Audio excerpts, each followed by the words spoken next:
சாலையில் ஒரு பூனை பசியால் தவித்துக் கொண்டிருந்தது. அப்பொழுது ஒரு முகம் தெரியாத நபர் வந்து அதற்கு உணவு அளித்தார். அந்த உணவை எடுத்து ஒரு மேசையில் வைத்து சாப்பிட்டு கொண்டே இருந்தது அந்த பூனை. அப்பொழுது அங்கே வந்து பார்த்த ஒரு பணக்கார பூனை அந்த சாப்பாட்டில் மண்ணை அள்ளி கொட்டியது.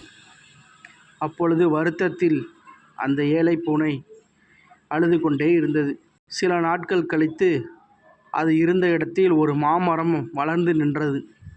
அதில் உள்ள மாம்பழங்களை பறித்து அது உண்டு பார்த்தது.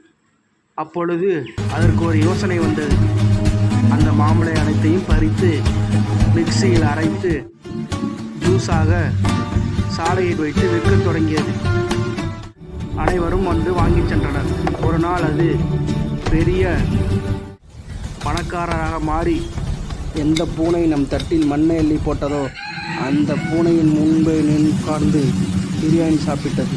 அனைத்து பூனைகளும் பார்த்தன.